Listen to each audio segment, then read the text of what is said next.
Si Sori ay isang 17 taong gulang na batang lalaki na naging ulila matapos ang pagkawasak ng kanyang nayon. Isang araw, habang ginalugad ang ilang mga guho, siya ang naging pastol, ang tanging nakakabisado sa lahat ng elemento at nagtagumpay sa Diyos ng kalamidad.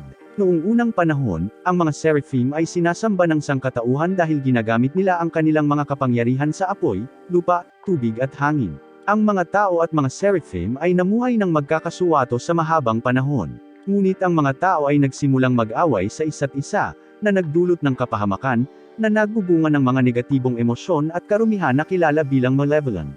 Ang kapahamakan na ito ay maaaring baguhin ang sinumang buhay at patay na tao sa mga halimaw na tinatawag na Hell Lions. Dahil dito, naputol ang kanilang koneksyon sa seraphim.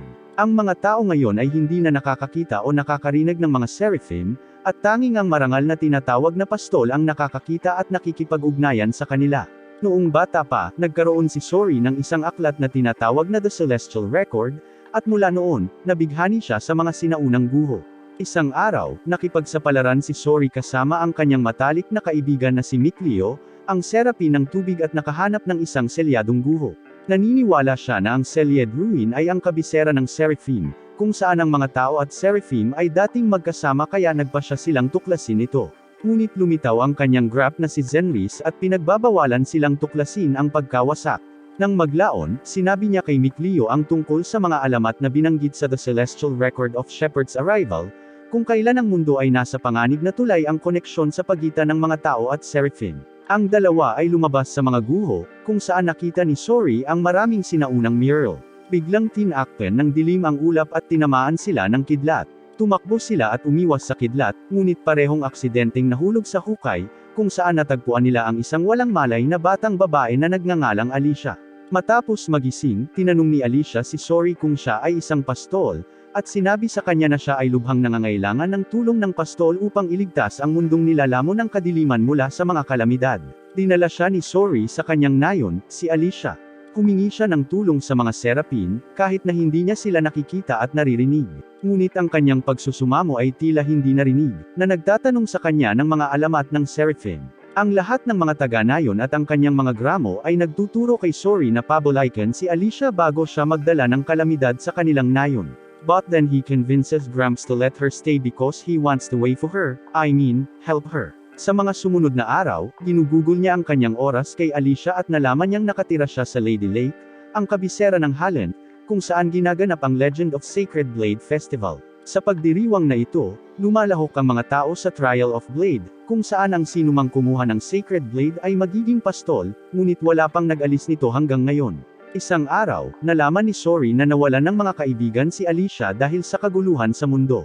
Sinabi niya sa kanya na ang mga propesya ng Celestial Record ay totoo, na nagbibigay sa kanya ng pag-asa, at ipinahayag na pangarap niyang imbestigahan ang mga sinaunang guho sa buong mundo, upang muli niyang pagsamasamahin ang mga tao at seraphim. Bago umalis, ipinahayag ni Alicia na mas nagtitiwala siya sa mga alamat ngayon pagkatapos maramdaman ang presensya ng mga seraphim sa nayon. Pagkaalis niya, isang impyerno ang pumasok sa kanilang nayon. Hinabol ni Sori at Mikleo ang nanghihimasok at pinigilan si Helion sa pagpatay ng isang seraphim. Si Sori ay sumugod upang hampasin si Helion gamit ang kanyang espada, ngunit sinakal siya ni Helion at itinapon pagkatapos na iwasan ang kanyang pag-atake. Pinipigilan ni Mikleo si Helion mula sa pag-atake kay Sori gamit ang kanyang mahiwagang icicles. Sinamantala ni Sori ang pagkakataong ito at nak-corner si Helion sa pamamagitan ng isang malakas na suntok sa kanyang tiyan, ngunit tumakas si Helion. Nang maglaon, napagtanto ni Sori na ang tunay na target ni Helion ay si Alicia at nagpasya na umalis sa kanyang nayon upang iligtas siya. Sinamahan siya ni Mikleo sa kanyang paglalakbay at ipinakita sa kanya ang talam ni Alicia na nakita niyang nasa Syre kanina. May royal crest ito, ibig sabihin ay isa siyang prinsesa. Narating ni Sori at Mikleo ang kabisera ng Halland, Lady Lake sa tulong ng isang batang babae na nagngangalang Rose, na nagbigay sa kanila ng merchant pass, na nagpapahintulot sa kanila na malayang makapasok sa anumang lungsod. Pareho silang namangha matapos makita ang magandang lungsod at masiglang mga tao na nakikisaya sa sagradong pagdiriwang ng talim. Nang maglaon, nakatagpo nila ang Helion, na humabol kay Alicia at nagpasyang habulin siya. Bago tumakas, ibinunyag niya sa kanila na si Prinsesa Alicia ang target ng assassination kaya hindi lang siya ang dapat nilang abangan. Pumasok sina Sori at Mikleo sa palasyo kung saan ginaganap ang Trial of Blade. Napansin niya na walang tao maliban sa kanya ang makakakita sa Lady of the Lake, isang serapi ng apoy na naninirahan sa tabi ng talum. Nang matapos ang huling pagsubok ng festival, inanunsyo ni Alicia sa karamihan na hindi sila makikipag-away sa kanilang kapitbahay na si Rollins. Sasagutin lang nila kapag unang inatake sila ni Rollins. Nadagdagan ng kalokohan sa loob ng palasyo matapos marinig ang kanyang talumpati dahil sa pagkabigo at takot sa mga manunood. Biglang lumamon si Helion sa apoy na pumasok sa palasyo dahil sa matinding kalokohan sa paligid. Mabilis na nilapitan ni Sori si Alicia upang protektahan siya mula sa mamamatay tao. Ngunit hiniling niya sa kanya na harapin si Helion sa halip.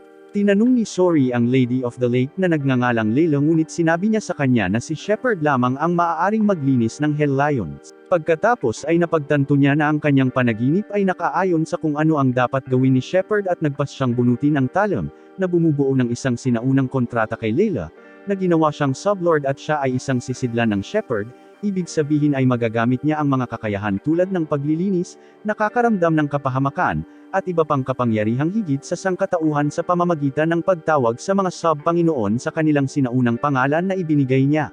Pagkatapos maging isang shepherd, pinakawalan ni Sori ang kanyang tunay na kapangyarihan at hinampas si Helion gamit ang kanyang espada na nilamon ng apoy, at pagkatapos ay dinadalisay ang Helion sa pamamagitan ng paggamit ng kanyang nagninangas na espada. Pagkatapos ay bumagsak siya pagkatapos ng labanan dahil sa labis na paggamit ng kapangyarihan. Nagising siya at binigyan siya ni Alicia ng kasuotan ng shepherd bilang regalo bilang pasasalamat sa pagligtas sa kanila mula sa pag-atake ni Helion. Ipinakilala ni Sori sina Mikleo at Layla sa kanyang ngunit napagtanto niyang hindi niya sila nakikita o naririnig. Sa patnubay ni Layla, nagsimula siyang mag-concentrate habang hawak ang kamay ni Alicia. Pinamamahalaang hayaan si Alicia na makipag-usap kay Layla at Mikleo sa maikling panahon. Si Sori at ang kanyang grupo ay pumunta sa bayan kung saan napansin niya na ang mga kalye ay puno ng mga banner na may taglay na Shepherd's Crest, na nagpapaunawa sa kanya ng pasanin at umaasa na si Shepard ay nagdadala ng mag-isa. Biglang nakaramdam ng pagduduwal at pagkahilo si Sori matapos maramdaman ang isang malakas na kapahamakan sa bayan. Tumingin-tingin siya sa paligid at nakakita ng isang selyadong guho, kung saan nanggagaling ang kapahamakan. Binuksan niya ang pinto ng mga guho gamit ang maharlikang espada ni Alicia, at pumasok ang grupo sa mga guho, ngunit bigla silang inatake ng mga paniki ng Helion. Pinagkakalat sila ni Sori gamit ang kapangyarihan ng kanyang espada, samantalang matagumpay na nililinas sila ni Layla gamit ang kanyang kapangyarihan ng apoy. Matapos makitungo sa mga paniki ng Helion, nakita nila ang mga buto ng mga patay na tao, na lihim na pinatay dahil sa pagrerebelde laban sa maharlikang pamilya. Ang kanilang matinding pagnanais ng paghihiganti at sama ng loob ang pinagmumula ng kapahamakan sa bayan. Sinabi ni Layla kay Sori na ang tunay na layunin ni Shepard ay dalisayan ang lumikha ng Hell Lions, at ang pinagmula ng kapahamakan na tinatawag na Lord of Calamity, na maaaring magbago sa mundo sa kanyang abnormal na dami ng malevolent. Iminumungkahi niya na dapat siyang maghanda, at maghanap ng mga solusyon upang harapin ang Panginoon ng kalamidad bago siya harapin sa hinaharap. Biglang, ang lupa sa ilalim ng Lady Lake ay nagsimulang magambala, dahil sa labis na presensya ng kalokohan. Tumakas sila mula sa pagkawasak at nakakita ng dragon sa loob ng buhawi. Sinubukan ni Sori na pigilan ang dragon na maabot ang kastilyo, ngunit sa kabutihang palad, umalis ang dragon sa bayan, kaya iniisip ng lahat na pinalayas ito ni Sori. Nang maglaon, nakilala ni Sori si Alicia at nalaman niyang pupunta siya kay Marlene upang tulungan ang mga taong dinaranas ng salot. Inihayag niya ang kanyang susunod na destinasyon sa kanya, si Rayfolk Spirit Crest, kung saan makakahanap siya ng higit pang mga pahiwatig tungkol sa mga dragon. Kinabukasan, nalaman ni Sori na umalis si Mikleo sa Lady Lake para makuha ang maalamat na divine artifact para maprotektahan niya ito. Naiintindihan ni Sori ang kanyang mga dahilan at nagpasya na pumunta upang ipagpatuloy ang kanyang susunod na destinasyon kasama si Layla. Narating ni na Sori at Layla si Rayfolk at nakilala si Edna, ang serapi ng lupa na inaatake ni Hell Ion. Ginagamit ni Edna ang kanyang kapangyarihan sa lupa upang talunin si Hell Ion, ngunit muling tumayo ang Hell Ion. Si Sori ay humakbang pasulong at hinampas si Hell Ion ng kanyang nag-aalab na espada ng maraming beses upang dalisayan siya, ngunit pagkatapos ay napagtanto na ang kanyang mga pag-atake ay hindi nakakaapekto sa Hell Ion dahil sa malakas na kapahamakan. Si Zaved, ang seraph ng hangin, ay lumitaw at pinutol ang kanilang laban sa pamamagitan ng pagpatay at pagsunog kay Hell Ion gamit ang kanyang baril. Biglang may lumabas na dragon na umatake sa kanila. Inihayag ni Zaved na ang dragon na ito ay kapatid ni Edna, si Izan, na talagang gusto niyang patayin. Ipinaalam ni Layla kay Sori na hindi niya mapadalisay si Izan dahil siya ay naging ganap na nahayag na dragon na may malakas na pagkamolde. Iniligtas niya si Edna mula sa pag-atake ng dragon at dinala siya sa isang ligtas na lugar. Doon, ipinaliwanag niya sa kanya na si Izan ay isang seraphim na dating nagmamahal sa mga tao, ngunit isang araw bigla siyang naging dragon. Naging determinado si Sori na humanap ng paraan para dalisayan ang Hell-Ion at nakialam sa laban ni Zaved at Izan. Mabangis niyang inatake ang dragon gamit ang kanyang talon ng maraming beses, ngunit nasugatan ng ihampas siya ni Izan sa isang bangin.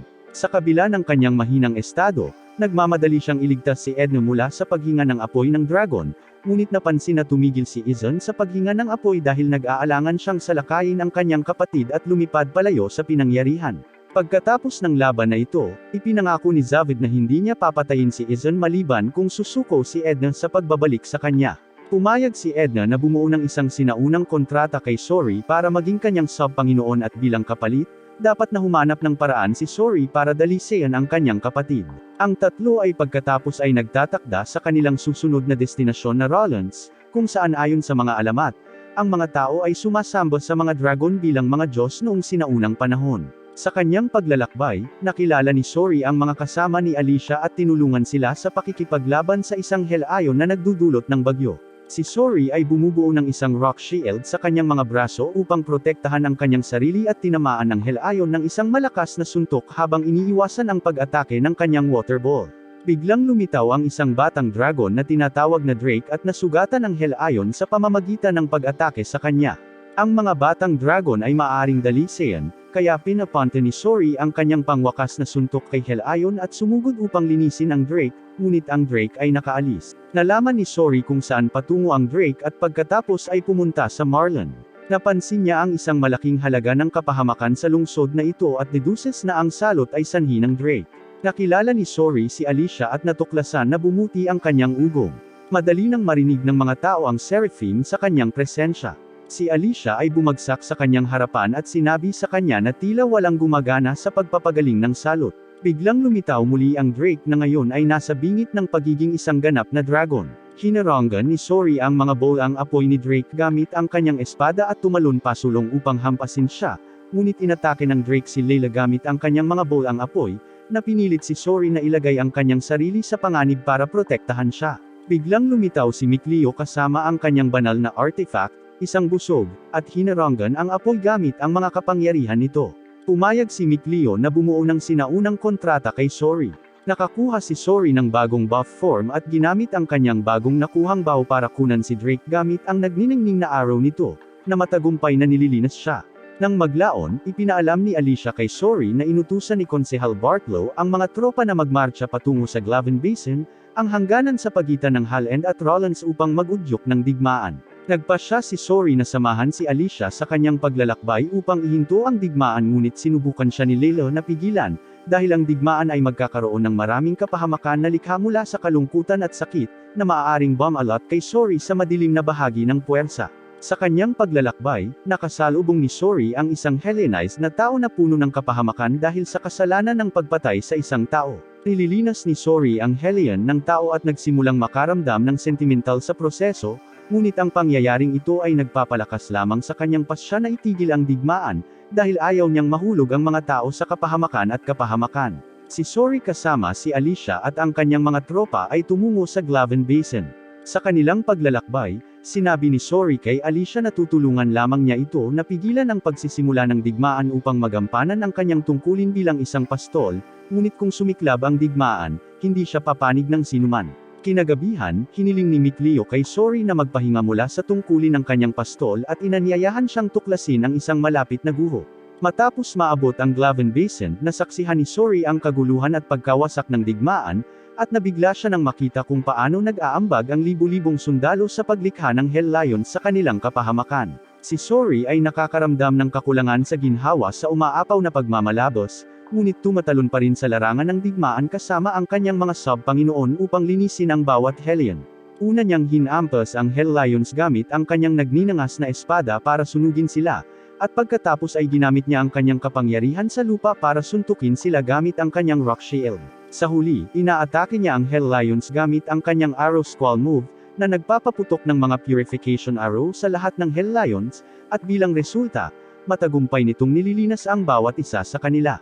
Pagkatapos, si Sori kasama ang kanyang mahinang sarili ay pumunta sa kabilang panig ng larangan ng digmaan. Doon, nakita niya ang isang tao na Hellion na may hindi maisip na dami ng kapahamakan, at napag-isipan na ito ay ang Lord of Calamity na pinangalanang Held-Alf. Kinampas siya ni Sori gamit ang kanyang talam upang dalisayan siya, at nakita niya ang isang sulyap sa kanyang anyo ng tao na nakatago sa ilalim ng kanyang pagmamalabos. Pagkatapos ay inilabas ni Sori ang lahat ng kanyang malalakas na galaw at diskarte para salakayin siya, ngunit napagtanto na ang kanyang kapangyarihan ay walang epekto sa Lord of Calamity.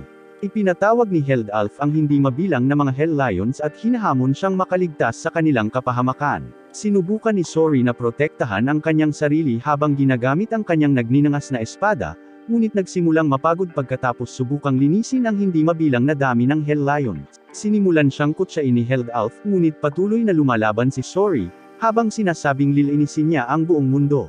Matapos makita ang katigasan ng ulo ni Sori, nagpasya si Held-Alf na umalis, na sinasabing papayagan niya si Sori na maging pag-asa ng mga tao, upang durugan siya at dalhin ang sukdulang kawalan ng pag-asa. Tinulungan siya ng mga sublord ni Sori na iwaksi ang mga natitirang Hell Lions, at bilang resulta, sa wakas ay nagawa niyang linisin ang Hell Lion. Pagkatapos ng digmaan, nalaman ni Sori ang tungkol sa pinsala ni Alicia at tumakbo pabalik upang makita siya. Hiniling niya sa kanya na maging kanyang escudero, upang kapwa matulungan ang isa't isa upang maiwasan ang mga digmaan na mangyari sa mundo. Tinanggap ni Alicia ang kanyang alok at bumuo ng isang sinaunang kontrata sa kanya. Bilang resulta, nagkakaroon siya ng kakayahang makita ang mga seraphim at nagsimulang lumuha sa tuwa. Sa susunod na araw, ang Hellion na responsable sa pananakit kay Alicia ay dumating upang salakayin siya bago siya humiwalay, at si Sori ay nagsimulang mawala ang kanyang sarili sa galit ngunit mabilis na nagsimulang kontrolin ang kanyang mga emosyon at dinadalisay ang Hellion. Pagkatapos ay sinamahan siya ni Rose sa kanyang susunod na pakikipagsapalaran upang maging mas malakas at talunin si Held-Alf. Habang nagpatuloy sila sa kanilang paglalakbay, nakaupo si Sori at ang kanyang mga kasama, pinagmamasdan si Rose habang nakikipag-ugnayan ito sa ilang kahinahinalang negosyante. Gayunpaman, labis ang kanilang kagalakan, tumanggi si Rose na day ng kanilang mga ninakaw na gamit at tinuruan sila ng isang mahalagang aral. Hinangaan ng lahat si Rose dahil sa pagiging prangka nito. Pagsapit ng gabi, natagpuan ni Sori ang kanyang sarili sa gilid ng tubig, na nagsasanay sa kanyang mga kasanayan sa paglilinis. Ang kanyang gawain ay sumipsip ng lahat ng kasamaan at mag-alok ng kapatawaran. Nagsumikap si Sori na sanayin ang kanyang sarili na kilalanin at pigilan ang iba't ibang anyo ng salungat na kapahamakan, ngunit alam niyang may mahabang paglalakbay siya. Nangangailangan ito ng pasensya at oras, tulad ng maselang balanse sa pagitan ng apoy at tubig at isang bagay na karamihan sa atin ay wala. Gayunpaman, determinado si Sori na makabisado ang balanseng iyon. Kinabukasan, nakarating sila sa isang mataong bayan. Nanlaki ang mga mata ni Sori nang pumasok siya sa silid-aklatan at pinagmamasdan ang hindi mabilang na mga librong nakahanay sa mga stand. At para sa record, ito ay hindi lahat ng uri ng nilalaman, o ito ba? Ang bayang ito ay kilala bilang ang pinakamalaking sentro ng kalakalan sa lungsod, na nakaposisyon mismo sa hangganan. Ito ang pinuntahan ni Rose para sa kanyang mga negosyo. Habang dinadala ni Rose si Sori sa bayan, nakatagpo sila ng isang lalaking nagngangalang Maven, na nagbigay kay Rose ng isang espesyal na regalo, ang Gak-Aga Twins. Ang mga labi na ito ay natuklasan 200 metro sa ilalim ng lupa sa Krishna Ruins, at nagpakita ng malaking interes si Rose sa kanila. Si Sori ay nabighani sa paningin ng mga sinaunang artifact na ito, dahil hindi pa siya nakakita ng anumang katulad nito dati. Ang pagkikita kay Maven ay isang kasiyahan para kay Sori, dahil nalaman niya na si Maven ay hindi lamang isang mananalaysay, kundi isang adventurer din. Gayunpaman, may ibang tao si Rose na gusto niyang makilala ni Sori, isang mahilig sa pastol na nagngangalang Gurren. May sariling dahilan si Rose sa pagnanais na makilala siya ni Sori, dahil ito ay makikinabang sa kanyang negosyo sa pamamagitan ng pagpapababa ng presyo ng mga produkto ni Gurren. Ngunit bago pa man makilala ni Sori si Gurren, dumating ang general ng Platinum Knights, hinahanap si Sori. Humakbang si Sori, nagtataka kung bakit siya gusto nila. Ipinaliwanag ng general na kailangan nilang samahan si Sori dahil sa mga alalahanin tungkol sa kanyang pambihirang kapangyarihan bilang isang pastol. Buong tapang na ipinagtanggol ni Rose ang mga aksyon ni Sori, iginiit na hindi siya kumitil ng anumang buhay. Ang taunang general ay nanatiling kanyang presensya bilang paalala ng tunggalian. Pagsapit ng gabi, nagbahagi si Maven ng kakaibang sekreto kay Sori, ang Gak-Aga Twins. Ayon kay Maven, kung ilalagay ng mata sa bawat sulok ng isang silid, may kapangyarihan ang kambal na ito na lutasin ang mga salungatan. Hinawakan ni Sori ang isa sa mga kambal at namangha sa bigat nito, naramdamang itinago nito ang mga nakatagong katotohanan. Nagtataka, tinanong ni Sori si Maven kung marunong siyang maglinis ng dragon.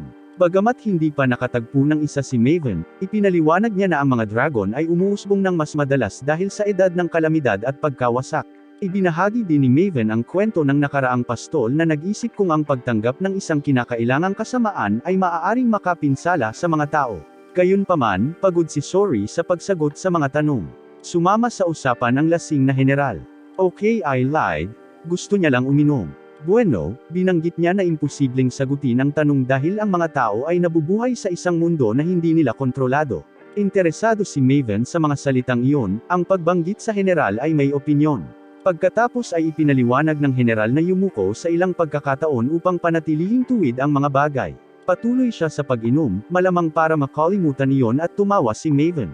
Si Sori ay bumangon upang lumabas at magsanay, na nag-aalala sa pangkalahatang baka siya ay makatakas. Humingi siya ng paumanhin sa mga surf dahil sa pagiging huli at napansin niya si Rose na lumalayo. Tinanong niya si Dazzle kung saan siya pupunta, ngunit tumanggi siyang sumagot. Sa gitna ng mga anino, may misyon si Rose na dapat gampanan bilang miyembro ng Shattered Bones. Kinailangan niyang linisin ang lungsod ng masasamang naninirahan at ngayong gabi, ang target nila ay ang obispo, na nasa dulo ng hustisya. Siya at ang kanyang grupo ay pumasok sa simbahan, natalo ang lahat ng mga bantay na nakikita. Nakipagkita sila sa bishop at ipinahayag na gusto lang nilang magtanong sa kanya. Sumang-ayon ang obispo, na nauunawaan na kung hindi niya gagawin, siya ay mamamatay. Tinanong nila siya kung bakit nakakuha siya ng malaking kayamanan na nakatago sa ilalim ng simbahan. Ang obispo sa una ay nag-aalangan, na tinawag itong kasinungalingan, ngunit ibinunyag na iyon ay isang emergency fund kung sakaling lumitaw ang isa pang kalamidad. Gayunpaman, ipinahayag ng grupo na natagpuan nila ang ilang mga nakatagong bangkay sa ilalim ng lupa. Tinatanong nila kung sinusubukan ng obispo na patahimikin ang mga tao. Bago siya makasagot, lumitaw si Rose mula sa likuran at hiniwa ang kutsilyo sa kanyang leeg. Hindi maiwasang magtaka ni Sori tungkol sa biglaang pagkawala ni Rose noong gabi, ngunit nagpasya siyang huwag na itong ibalita sa kanilang agahan sa umaga. Sa halip, nagtanong siya tungkol kay Gurren. Ipinagtapat ni Rose na kailangan niyang tumigil sa kanyang bahay. Nang ipagpatuloy na nila ang kanilang pagkain, ang general ay hindi inaasahang lumitaw, na naghahangad na humingi ng tawad sa kanyang dating inasal. Sa almusal, nagpahayag siya ng tunay na pagkamausisa tungkol sa pambihirang paglalakbay ni Sori kasama ang mga Seraphim. Gayunpaman, ang kanilang pag-uusap ay biglang naputol ng balita ng isang pagsabog malapit sa simbahan at ang pagpatay sa obispo. Nagmamadaling tumayo ang general para umalis. Gayunpaman, hinimok ni Mikleo si Sori na samahan sila, na naghihinala na maaaring kapahamakan ang nasa likod ng insidente. Pagdating nila sa pinangyarihan ng pagkawasak, nakumpirma ang mga hinala ni Sori. Ang pagsabog ay talagang sanhi ng kapahamakan. Sa karagdagang pagsisiyasat, sina Sori, Mikleo, at ang general ay nakipagsapalaran sa isang misteryosong kuweba. Sa loob, si Sori ay nakagawa ng isang nakagugulat na pagsasakatuparan tungkol sa likas na katangian ng pagmamalupit. Nagmamadaling pumunta si Rose sa kinaroroonan ni Gurren. Nalaman na lamang niyang nakagawa na siya ng isang decorative shelf at umalis para ihatid ito sa santuwaryo. Gayunpaman, hindi na siya bumalik mula noon na nagtaas ng hinala. Sa panahong iyon, nakatagpo siya ng isang windsurf na nagngangalang Dazzle, na sabik na tulungan siya sa pagtalo sa masasamang tao. Samantala, si Sori at ang general ay nakipagsapalaran sa malalim na ilalim ng lupa, kung saan naramdaman nila ang isang mas malakas na presensya ng kasamaan. Natuklasan nila ang mga reserba ng Hell Lions at isang bagay sa tubig. Humarap si Sori kay Mikleo para humingi ng tulong sa paglilinis ng tubig. Napansin ng general ang makapangyarihang mga kakayahan sa paglilinis ng tubig ng ina. Gayunpaman, naramdaman ni Sori na ang kasamaan ay lumawak pa sa yungib. Naabot nila ang isang patay na dulo, at sa kabila ng kahilingan ng general para sa pagpasa, sila ay pinahinto ng iba pang mga kabalyero na mahigpit na sumunod sa kanilang mga utos. Nag-aatubili, tumalikod sila. Nagsimulang maghinala ang general na may nakakabagabag na nangyayari sa ilalim ng santuwaryo, gaya ng ibinabala ni Sori. Sa gitna ng kapahamakan na bumabalot sa kanila, hindi maiwasan ni Mikleo na mataranta. Bakit hindi nagpakita ang isang masamang dragon? Sa paghahanap ng mga sagot, nilapitan ni Sori ang general at nagtanong tungkol sa anumang kamakailang mga kalamidad. Sa kanyang pagtataka, ibinunyag ng general na ang kabisera ay sinalanta ng walang tigil na pag-ulan. Sa paglabas nila sa ibabaw, ang pinuno ng Blue Storm Knights, si Goodman, mula sa hukbo ng simbahan ay hamarang sa kanilang landas, tinatanggihan silang dumaan. Gustong malaman ni Goodman kung bakit nila iniimbestigahan ang kuwebo sa ilalim ng lupa, ngunit tumanggi silang sumagot. Bigla silang nakarinig ng pagsabog sa buong bayan at nakakita sila ng isang malaking bagyo. Nabaling ang atensyon ni Sori kay Rose, na kumari pa ng takbo patungo sa simbahan. Nagpasya si Sori at ang mga serf na sundan siya para tingnan ang eksena. Agad na ipinaalam ni Layla kay Sori na si Dazzle ay nilalamon ng kapahamakan at nangangailangan ng kanilang tulong. Kahit na tinutulungan niya si Rose sa paghihiganti para sa pagkawala ni Gurren, naabot ni Sori si Rose sa tamang oras at tiniyak sa kanya na ang kanyang mga kaibigan ay papunta na upang pigilan si Dazzle. Sa pagtutulungan, ginamit ng mga Seraphan ang kanilang elemental na kapangyarihan upang pigilan ang mapanirang pag-aalsa ni Dazzle. Habang nagpapatuloy ang paghaharap, si Layla, ang apoy na Seraphim, ay nagpakawala ng bowl ang apoy upang lumunin ang rumaragasang bagyo. Ang lakas ng kanilang sagupaan ay yumanig sa simbahan, na nawasak ang mga pader at nagpaulan ng mga labi kina Sori at Rose. Gayunpaman, mabilis na ginamit ni Dazzle ang kanyang mga kakayahan sa hangin upang ilihis ang nahuhulog na mga labi palayo sa kanila. Ngunit malayo pa ang kanilang laban. Gumawa si Layla ng mas malaking bola ng apoy at inihagis ito kay Dazzle. Gayunpaman, sinangga ni Dazzle ang kanyang sarili ng isang hadlang, na nagpapakita ng kanyang katatagan. Nang malapit na silang maglunsad ng isa pang pag-atake, pumagitan si Rose at sinabihan si Dazzle na huminto. At ubiling itinaas niya ang kanyang mga braso bilang pagsuko, napukaw ang pagkamausisa, at nang maglaon, humingi ng paliwanag si Sori kay Dazzle tungkol sa kanyang mapanirang mga aksyon patungo sa santuwaryo ng simbahan. Inihayag ni Dazzle ang kwento ng isang lalaking nagngangalang Brad, na gumanap ng mahalagang papel sa pagpapalaki kay Rose sa panahon ng kanyang magulong pagpapalaki sa gitna ng mga larangan ng digmaan. Si Dazzle ay nagkaroon ng matinding pagmamahal kay Brad, dahil siya ang pinuno ng isang mersenaryong grupo na pinangalan ng Windriders. Isang araw, iniligtas ni Brad si Rose noong bata pa siya na gumagala sa larangan ng digmaan. Si Brad ay nanumpa na aalagaan si Rose at sinabi sa kanya ang lahat tungkol sa kanyang organisasyon. Ngunit binawian ng buhay si Brad, at mula noon, si Rose ang naging pinuno ng organisasyon at inalagaan ang lahat. Pagkatapos ay nakilala ni Sori si Goodman, na nais ng paliwanag para sa naunang kaguluhan. Binigyan siya ni Sori ng hindi malinaw na sagot, na nagtanong kay Goodman kung nalutas ito dahil sa kapangyarihan ng kanyang pastol. Gayunpaman, inamin ni Sori na wala siyang kapangyarihang lutasin ang lahat. Pagkatapos ay nagtanong siya tungkol sa general, at ipinaalam sa kanya ni Goodman na ang general ay nakakulong. Hindi maintindihan ni Sori kung bakit, ngunit ipinaliwanag ni Goodman na ito ay dahil nauugnay siya sa pastol. Tinanong ni Sori si Goodman kung ano ang gusto niya sa kanya. Inaanyayahan siya ni Goodman na sumali sa hukbo ng simbahan dahil sa kanyang kapangyarihan. Gayunpaman, alam ni Sori na pagsasamantalahan nila siya para sa kanilang sariling mga layunin, na posibleng mag-udyok ng digmaan o ibagsak ang imperial na pamilya. Tumanggi si Sori at hiniling kay Goodman na ihatid siya sa kabisera, kung saan maaari siyang magsumamo para sa pagpapalaya ng general. Kinagabihan, tinanong ni Mikleo si Sori kung ano ang nangyayari. Ipinaliwanag ni Sori na nagsisimula na siyang maunawaan kung ano ang malevolence, at iniisip niya kung ano ang gagawin niya kapag nalaman niya ito. Alam niya na ang kanyang tungkulin ay dalisayan ito, ngunit sa palagay niya ay higit pa rito ang kanyang tungkulin bilang pastol. Tumitaw si Layla at nagtanong kung ano ang gusto niyang gawin. Pagkatapos ay ipinahayag ni Sori ang kanyang pagnanais na lumikha ng isang mundo na walang mga digmaan kung saan ang mga tao at mga serapin ay maaaring magkakasamang mabuhay ng mapayapa. Pagbalik sa lugar ni Rose, nakasalubong nila si Maven, na handang umalis sa isang paglalakbay. Tinanong niya kung naaalala ni Sori ang kwento niya tungkol sa dating pastol. Inulit ni Sori ang kwento ng salita para sa salita, at ibinahagi ni Maven na ang pinakamahalagang bagay sa buhay ay ang manatiling tapat sa sarili.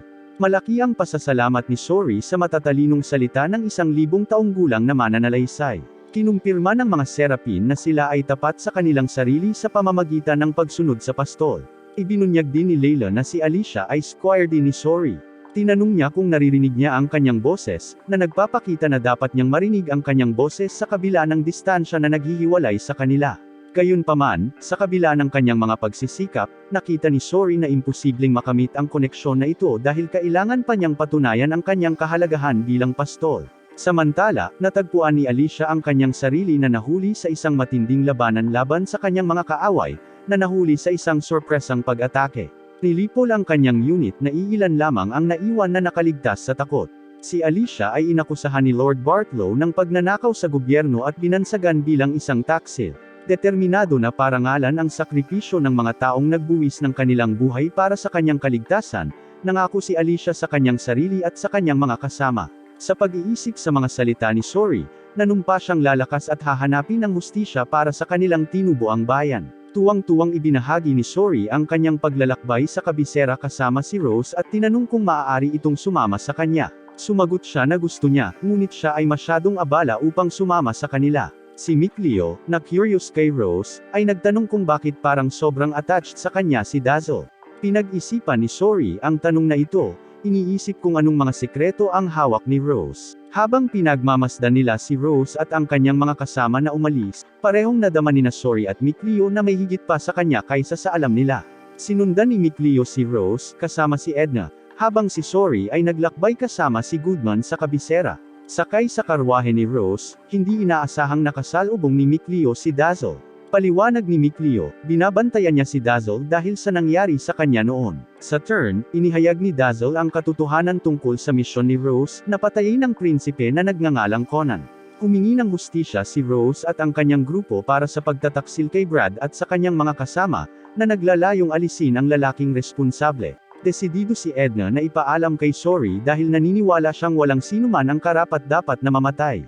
Ngunit bago siya makaalis, ibinahagi ni Dazzle sa kanya ang isang nakakasakit na katotohanan. Si Rose, isang inosenteng bata, ay naiwang mag-isa sa larangan ng digmaan at napilitang pumatay para mabuhay. Tinanong ni Dazzle kung sa palagay niya ay dapat umupo si Edna at sundin ang mga nagtaksil at pumatay sa kanyang ama. Ito ay nagdulot lamang ng intensyon ni Edna na ipaalam kay Sori. Bumaba si Micleo at sinabihan si Edna na sundan si Dazzle, habang ipinapaalam niya kay Sori.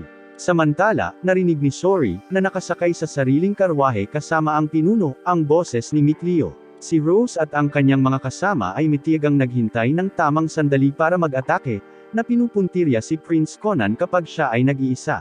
Habang hinahalugog nila ang kastilyo, natuklasan ni Rose ang prinsipe na napapaligiran ng 10 armadong gwardya.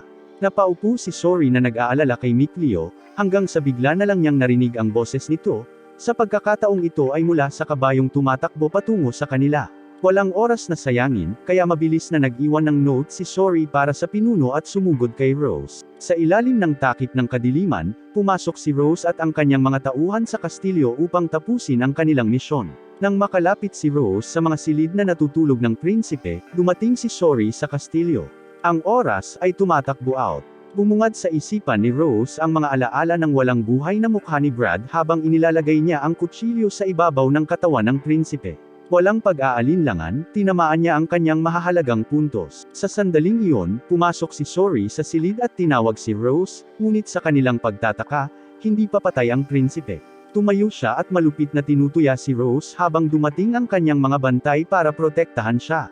Nag-alab ang galit niya sa loob niya habang inilalabas niya ang galit niya sa mga guard. Desperado na sinubukan ni Sori na makialam, ngunit ginamit ni Dazzle ang kanyang lakas ng hangin para pigilan siya. Gayunpaman, pumasok si Edna at sinaktan si Dazzle, tinulungan si Sori. Walang humpay si Rose habang hinahabol ang tumatakas na prinsipe. Gayunpaman, naniniwala si Sori na walang dapat patayin at sinundan siya, sinusubukang pigilan siya. Naabutan ni Rose si Conan at sinubukang hiwain ang kanyang lalamunan. Gayunpaman, sa kanyang pagtataka, ginamit ni Conan ang kanyang mga kamay upang maiwasan ang pag-atake. Habang nakatingin siya sa malapitan, napansin niyang umitim ang mga mata ni Conan. Naabutan din ni Sori at napagtanto na si Conan ay isang Hellion. Nagsimula ang takot ng si Conan ay naglunsad ng isang marahas na pag-atake kay Rose, na mabilis na nangingibabaw sa kanya sa isang labanan. Bumangon siya at sinubukang lumaban, ngunit sinabihan siya ni Sori na umatras. Gayunpaman, ang kanyang pagsusumamo ay hindi narinig habang ang kapangyarihan ng Hellion ay nagpakawala ng mapangwasak na puwersa nito, na naging sanhi ng pagguho ng mismong gusali na kanilang kinatatayuan. Hinawakan siya ng Hellion sa lalamunan at sinaksak niya ang kamay nito, na nagbigay ng pagkakataon kay Dazzle na umatake mula sa likod at patayin ang Hellion. Nakuha ni Sori si Rose nang mahulog sila sa tubig at dinala siya sa dalampasigan. Nang magkamalay siya, ang unang inaalala ni Rose ay ang kapalaran ni Conan.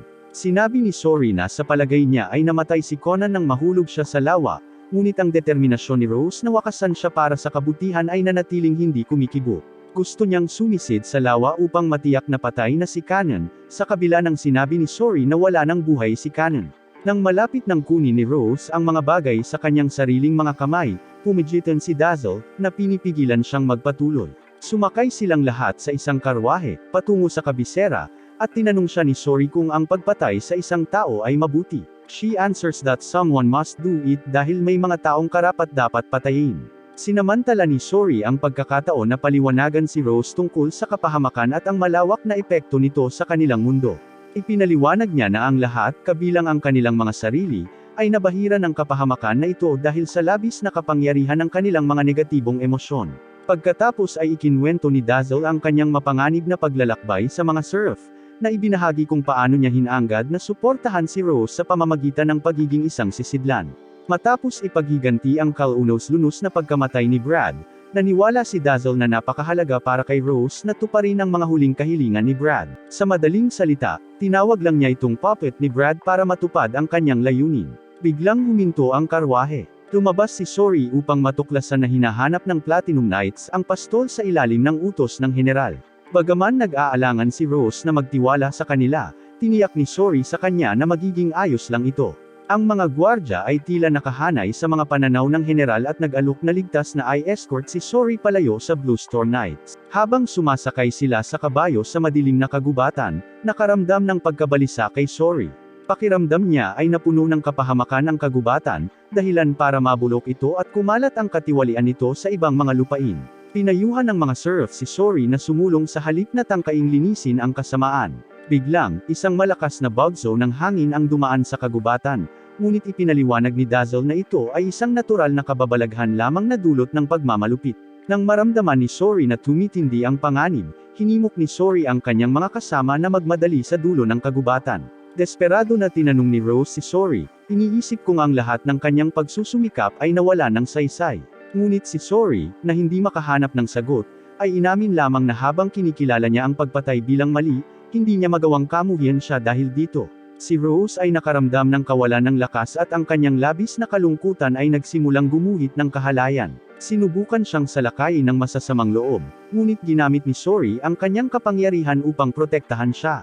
Ang isipan ni Rose ay dumadaloy sa mga alaala ng panahong nakilala niya si Brad. Naalala niya na iniligtas siya nito at tinuruan kung paano mamuhay. Sumugod ang grupo habang masigasig na nililinas ni Sori ang anumang bakas ng kapahamakan na lumalapit, at magkasama silang nakatakas sa taksil na kagubatan. Kalaunan ay nakipagkita si Sori at ang kanyang mga kasama sa general, na naghatid ng nakagugulat na balita. Maaari lamang ikulong ni Goodman ang general hanggang sa makarating sila sa kabisera. Tinanong ni Sori ang general kung nasaan sila ngayon at nalaman niyang nasa harap siya ng tirahan ng Emperor of Rollins. Lumabas ang emperador upang batiin si Sori at inanyayahan si Sori sa loob. Sa pagkamangha ni Sori, nagtanong ang emperador tungkol sa kapahamakan na sumasalot sa kabisera, bagamat hindi niya ito nakita mismo. Alam ng pamilya ng Imperial ang pagkakaroon nito. Nalilito, nagtanong si Sori kung paano nila nalaman. Ang Emperor ay nagsasalita tungkol kay Maven, ang mananalaysay na nagsabi ng lahat sa kanyang mga ninuno. Ipinahayag ng emperador ang kwento ng may gumawa ng isang ritual na nag-aalis ng emosyon sa sangkatauhan, na naging dahilan upang mawala ang kapahamakan sa mundo. Gayunpaman, mayroong isang tao na nagngangalang Velvet Crow. Ang ritual ay hindi nakaapekto sa kanya dahil ang kanyang puso ay puno ng purong galit at puot sa isang tao. Nagdulot ng kapahamakan ang mga emosyong iyon at bumalik ang kapahamakan. Pagkatapos ay ibinunyag ng emperador ang ilang balita kay Sori. Ipinaliwanag niya na nalaman niya na si Highland ay nahaharap sa panloob na alitan, na nagresulta sa Alicia na binansagan bilang isang taksil at inaresto. Ang paghahayag na ito ay nagulat kay Sori, na nagnanais na makita si Alicia ngunit alam niyang hindi siya makakaalis hanggat hindi naaalis ang kapahamakan sa kabisera. Ipinahayag ng emperador ang kanyang intensyon na samahan si Sori, ipinaliwanag ang kanyang pagnanais na siyasatin ng simbahan, na tila nagtatago ng isang lihim. Sa karwahe na patungo sa kabisera, ipinaliwanag ni Rose na gusto niyang makipag-ayos kay Sori. Sinabi niya na nasaktan niya ang ilang tao na may layuning iligtas ang mga walang kapangyarihan, ngunit napagtanto niya na may mga bagay na hindi mailigtas sa ganoong paraan.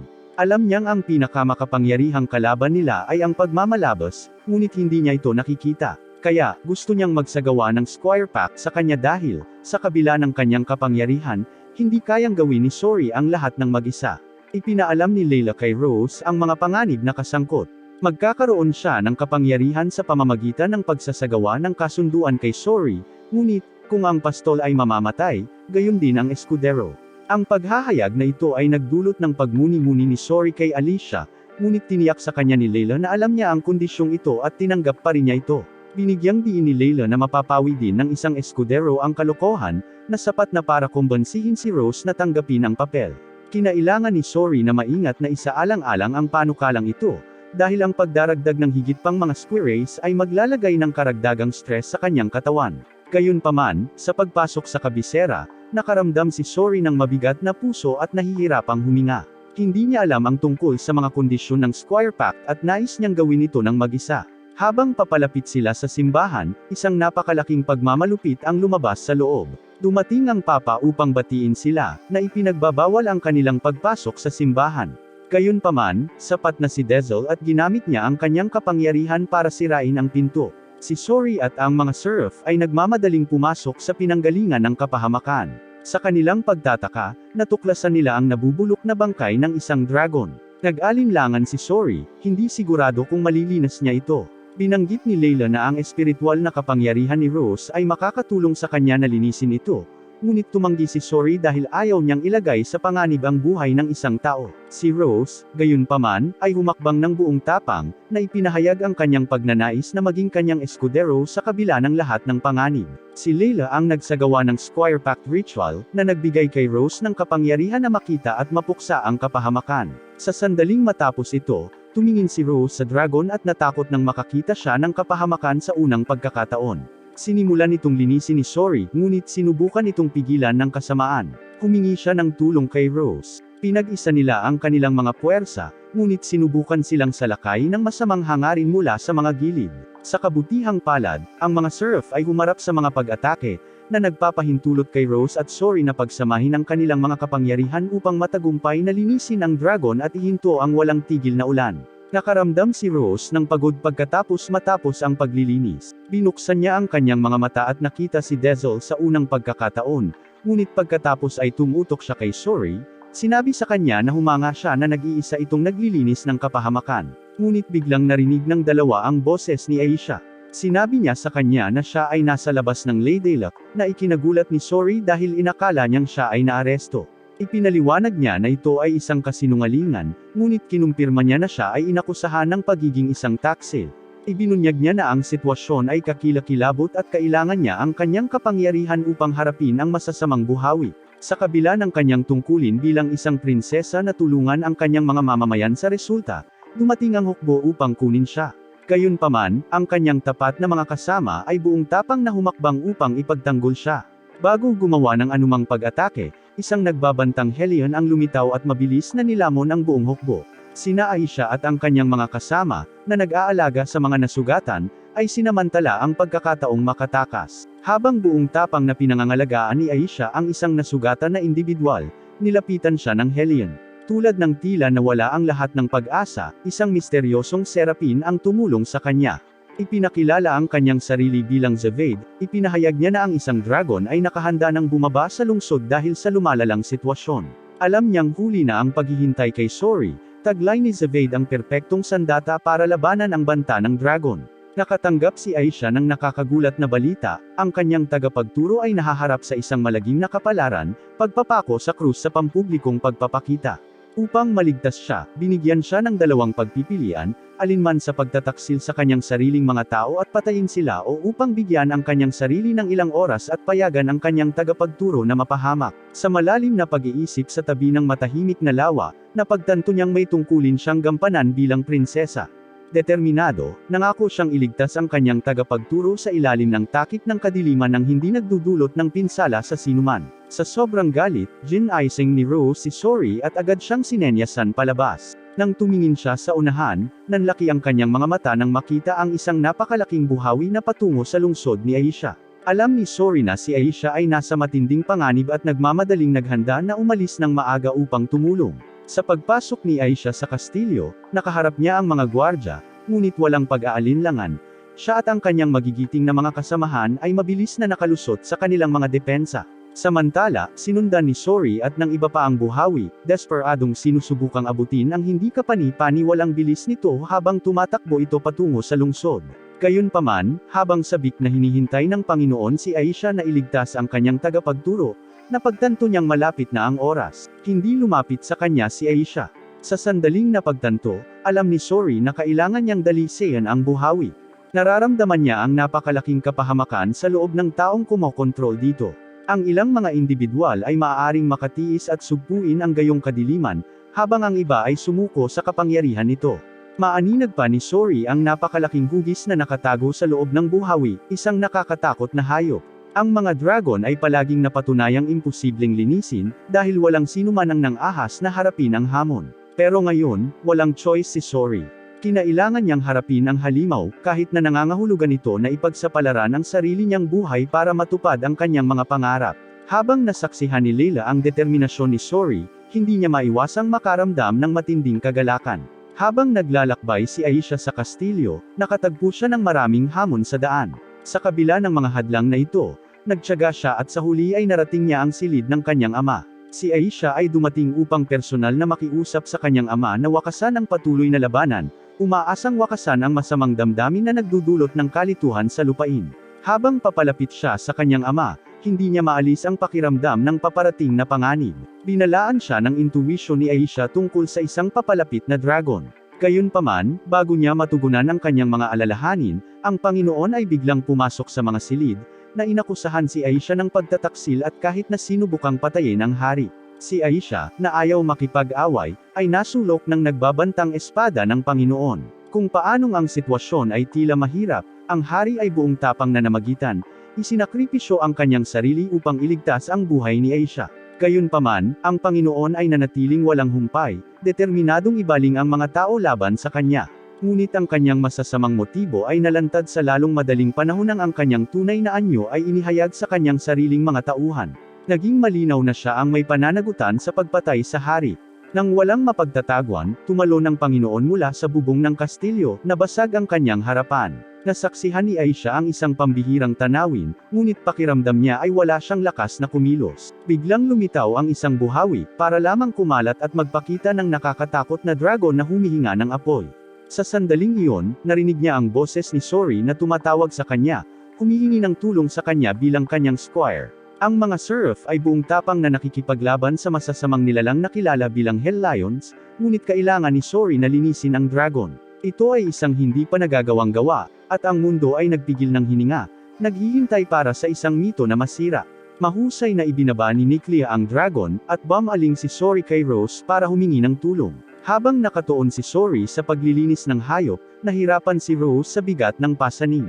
Gayunpaman, si Sori ay napuno ng kagalakan nang makita ang kanyang determinasyon. Nang tuluyang bumagsak si Rose, sinugod siya ni Prinsesa Aisha. Matapang na hiniling ni Aisha kay Sori na ilipat ang kasamaan sa kanya, sa kabila ng napakalaking kahirapan.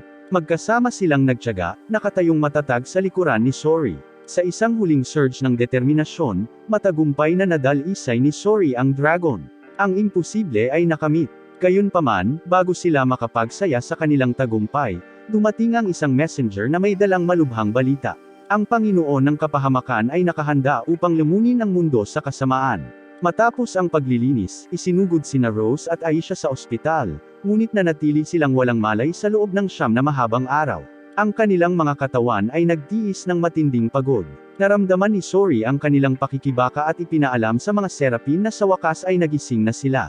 Sinabi kay Aisha ang tungkol sa taos-pusong pagnanais ng mga tao na makita siyang ganap na gumaling. Parehong handa sina Rose at Aisha na harapin muli ang hamon, kung kinakailangan, upang iligtas ang mundo.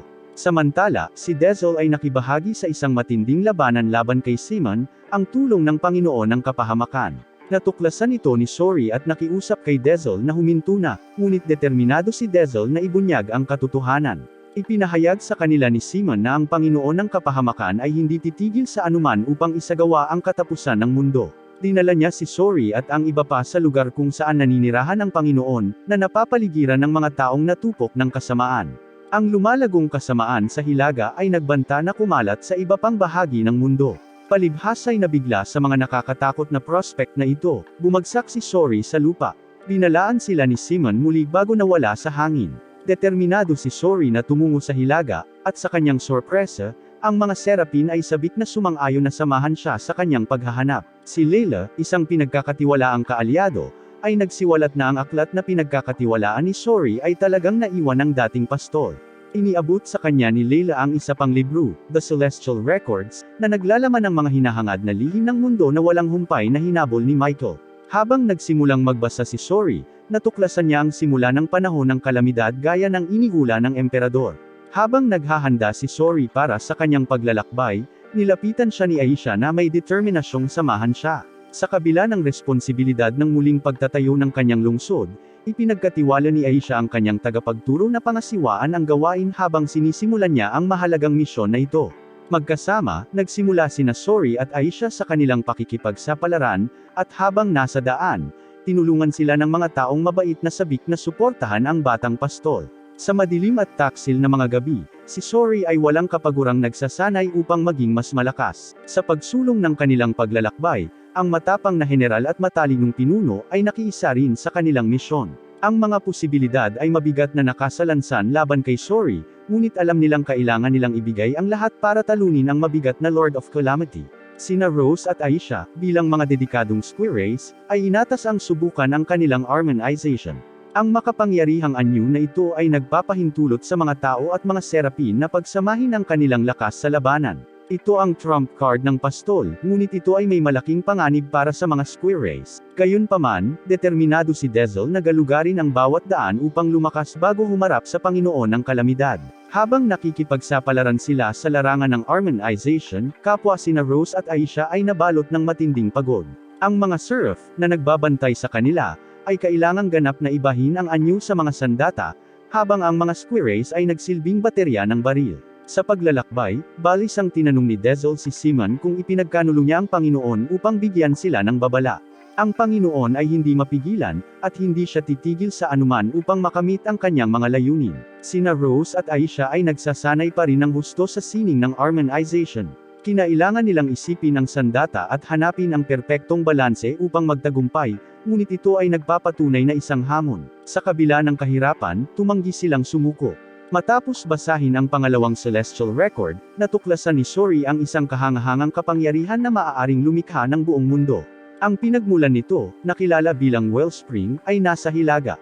Ikinonekta ng kapangyarihang ito ang mundo sa pamamagitan ng mga pulso ng lupa, na nagpapanatili sa maselang balanse ng ating pag-iral. Gayunpaman, nang gumuho ang mga pulso ng lupa na ito, nagdulot ito ng kinatatakutang panahon ng kalamidad. Napagpasyahan ni Sori na maaaring ito ang dahilan kung bakit naninirahan ang Lord of Calamity sa Hilaga.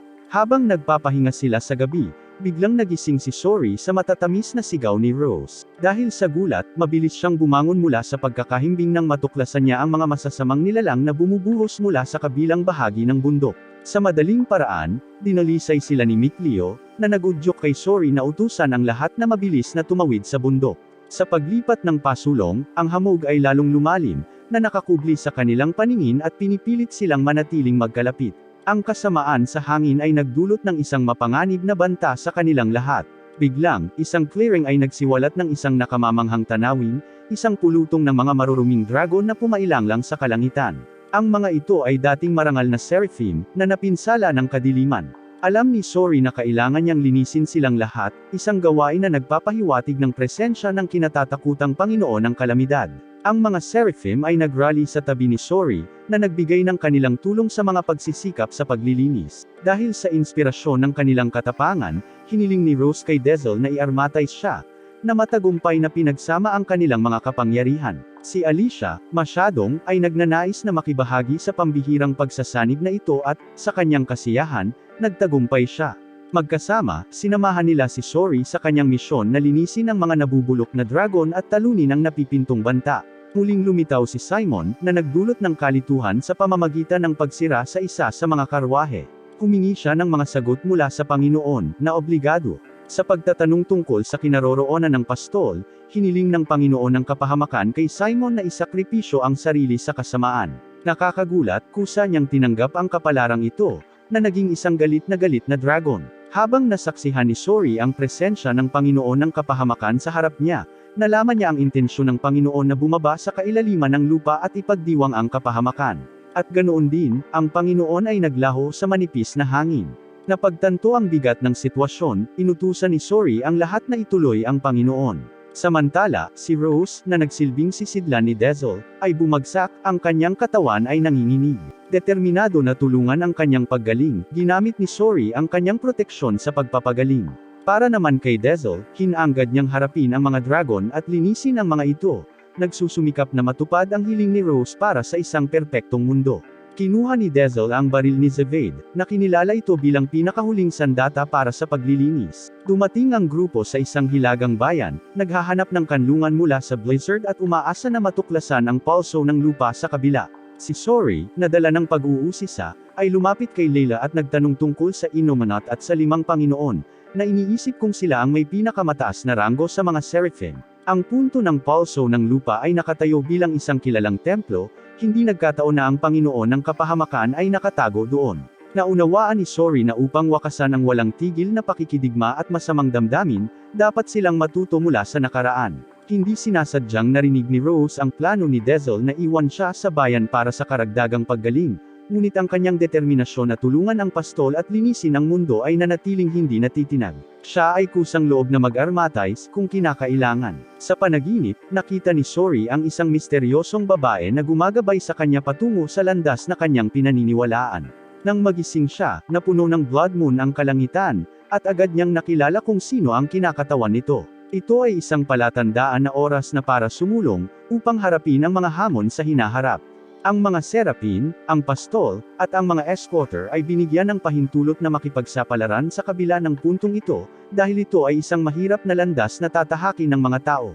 Tuwang-tuwa si Sori nang matuklasan na ang mga tao at mga Seraphim ay maaaring magkakasamang mabuhay sa perpektong pagkakaisa. Sama-sama, babawiin nila ang mundo mula sa mga kamay ng Panginoon ng kapahamakan, at ibabalik ang kapayapaan sa lahat. Habang sila ay nagpatuloy sa kanilang paglalakbay, nakatagpo sila ng isang mapanlinlang na landas na may bahid ng kasamaan, at sa kanilang pagtataka, natagpuan nila ang kanilang sarili na napapalibutan ng makapangyarihang mga dragon. Sa kanila ay nakatayo si Simon, isang malakas na kalaban. Si Dazzle, na puno ng determinasyon, ay sumulong upang tulungan si Sori sa paglilinis ng mga dragon. Gayunpaman, si Sori, batid ang panganib na naghihintay sa kanya, ay pinigilan ang pagsulong ni Dazzle. Naunawaan niya na hindi ligtas para sa kanyang mahal na kaibigan na harapin ang mapanganib na gawaing ito ng mag-isa. Napagtatanto na si Sori lamang ang hindi makapaglilinis ng bawat dragon, ang iba pang Seraphim ay nagsanib puwersa upang tulungan si Dazzle sa kanyang mga pagsisikap sa paglilinis. Magkasama, malalampasan nila ang kapahamakan at pagtatagumpay sa kadiliman na nagbabanta sa kanilang mundo. Ginamit ni Dazzle ang kanyang hindi kapani-paniwalang kapangyarihan sa hangin upang ikalat ang mga mabangis na dragon na humaharang sa kanilang dinadaanan. Magkasama, nagsanib puwersa sina Dazzle at Rose at naging isang makapangyarihang duo. Pumalakpak sila sa hangin, dumiretso sa gitnang dragon. Sa kabila ng kanilang magiting na pagsisikap na pigilan ang mga pag-atake, nararamdaman ni Rose ang kanyang sarili na humihina sa bawat sandali. Taglay ang determinasyon sa kanyang mga mata, sumulong si Rose at sa wakas ay naabot ang puso ng kaguluhan. Noon ay gumawa si Dazzle ng isang mahirap na desisyon. Alam niya na para mailigtas ang lahat, kailangan niyang isakripisyo ang sarili sa pamamagitan ng pagiging mismong hangin na magpapadalisay sa mga dragon. Si Rose ay hindi maaaring makipagtalo sa kanyang marangal na sakripisyo, na nauunawaan na ito ay para sa higit na kabutihan. Nag-aatubili, humiwalay siya ng landas kay Dazzle at pinanood ang pagpapakawala ng kanyang paglilinis sa mga dragon, kasama na si Simon. Ang pagpapakita ng napakalaking kapangyarihan ay namangha kay Sori at sa iba pa, na pinupuno sila ng pagmamalaki. Bagamat wala na si Dazzle sa pisikal, binisita niya si Rose sa kanyang isipan, hinimok itong ibahagi kay Sori na kung minsan ay kailangang magsakripisyo upang lumikha ng isang mas mabuting mundo. Pasasalamat sa pagiging walang pag-iimbot ni Dezel, nangako si Rose na tutuparin ang mga pangarap ng mga nahulog na kasamahan. Matapos mawala si Dezel sa mundo, nilapitan ni Rose si Sori at naghatid ng isang malakas na sampal, na hinimok siyang matuto mula sa nakaraan at parangalan ang sakripisyo ni Dezel. Determinado silang sumulong, pumasok sila sa isang kuweba kung saan dumaloy ang napakalaking lakas ng kuryente sa lupa. Naramdaman ni Sori ang presensya ng Lord of Calamity, hindi lamang ang pagmamalabos. Biglang nanginag ang lupa, at nagsimulang gumuho ang kuweba, ngunit mabilis silang binalot ni Zavade ng isang proteksyon na hadlang, na nagpapahiwatig ng paggising ng 5 Panginoon. Ang oras ay ang kakanyahan. Samantala, nahuli ng Lord of Calamity ang pinuno ng 5 Panginoon, na pinipigilan silang makialam sa nalalapit na labanan. Hindi napigilan, sa wakas ay narating ni Sori at ng iba pa ang trono ng Lord of Calamity, at natagpuan lamang ang pinuno na naging isang nakakatakot na dragon. Ipinaliwanag ng Panginoon na ang pagbabagong ito ay resulta ng magkasalungat na puwersa, at ang tanging paraan upang lansagin ang mga kontradiksyon na ito ay sa pamamagitan ng kanyang pangahas ang pastol na ayusin ito minsan at magpakailanman. Inayos ni Sori ang kanyang anyo at buong tapang na lumapit sa Panginoon, determinadong linisin siya.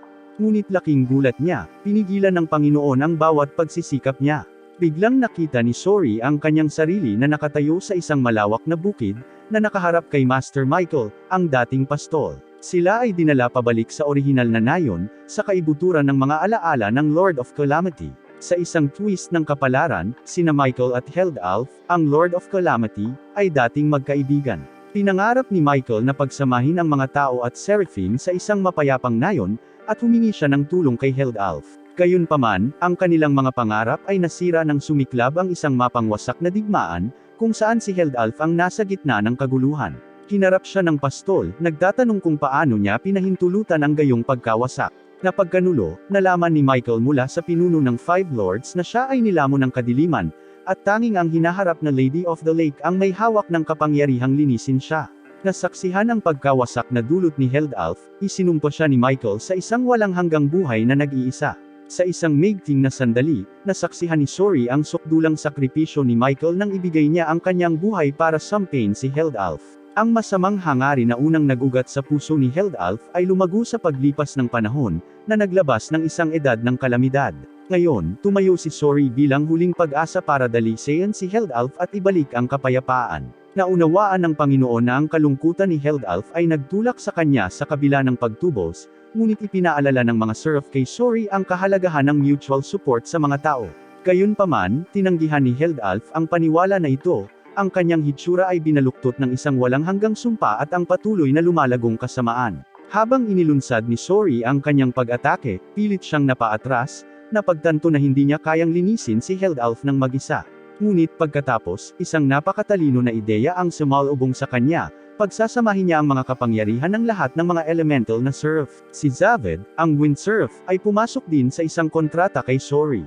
Ngayon, bilang pastol, si Sori ay nagtataglay ng pambihirang kapangyarihan ng lahat ng elementong nasa kanyang pagtatapon. Sa bawat kapangyarihan ni Serf na sumanib sa kanya, naabot ni Sori ang kanyang pinakahuling anyo, handa nang harapin si Heldalf. Episode 13.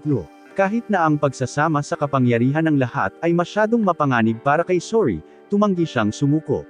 Ang Lord of Calamity ay lalong lumaki, na naging dahilan upang ang lahat ng pag-atake ni Sori ay hindi epektibo habang hiniranggan sila ni Heldalf ng walang kahirap-hirap. Nanatiling determinado si Sori na dalisayan si Heldalf mula sa sumpang lumamon sa kanya. Hinimok ng mga squirrel si Sori na ilipat ang kapahamakan sa kanila, sa kabila ng napakalaking pasanin na ibinigay nito sa kanila. Sa pamamagitan ng isang malakas na welga, nagawa ni Sori na dalisayan ang Panginoon ng Kalamidad, ganap na natanggal ang kasamaan. Gayunpaman, hindi naging tao si Heldalf gaya ng inaasahan.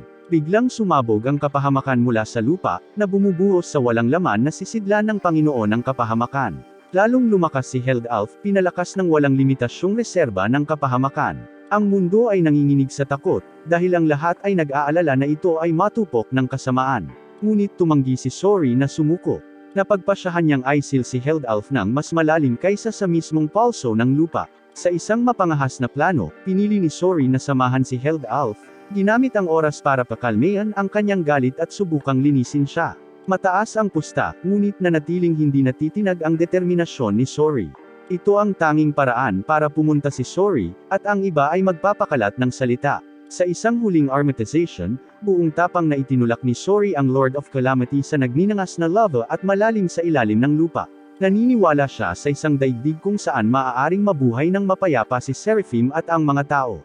Habang nagtitipon ang lahat sa Somar Cave, ibinahagi ng pinuno ng 5 Panginoon ang nakapagpapasiglang balita ng bagong landas na tinatahak ng mundo. Hinimok sila ni Mikleo na huwag magpadala sa kalungkutan, bagkus ay isagawa ang tungkuling iniwan ni Sori at lumikha ng magandang mundo. Si Alicia, na puno ng biyaya at determinasyon, ay umakyat sa trono bilang reyna ng Leydelap. Ang Emperor of Rolllands ay bumisita sa kanyang lungsod, na minarkahan ang simula ng isang bagong panahon ng pakikipagtulungan sa pagitan ng mga tao at Seraphim. Ang mga tao ay nagsimulang mag-alay ng kanilang debosyon sa Seraphim, na nagtaguyod ng isang maayos na pag-iral sa pagitan ng dalawa. Nasa makatwirang rate na ngayon ang kapahamakan, na tinitiyak ang isang mas ligtas na mundo para sa lahat. Patuloy na pinamunuan ni Rose ang Shatterbones at umunlad sa kanyang tungkulin bilang isang matagumpay na taksil. Samantala, walang sawang hinanap ni Mikleo ang mga sinaunang guho, umaasa na nandoon na siya kapag nagising si Sori. Makalipas ang ilang taon, habang nagpatuloy si Mikleo sa kanyang paglalakbay, bigla niyang narinig ang boses ni Sori. Naintriga, sinundan ni Mikleo ang tunog, na naghatid sa kanya ng diretso sa kanyang matagal nang nawawalang kaibigan. Si Heldalf, na dating natupok ng kadiliman, ay nalinas na ngayon at sabik na magsimulang muli. Samantala, ninais ni Sori na makabalik sa kanyang bayan at makasamang muli ang kanyang pinakamamahal na lolo. Habang magkasama silang naglalakbay, tuwang-tuwa si Sori na masaksihan ang pagbabalik ng mundo sa nakamamanghang kagandahan nito.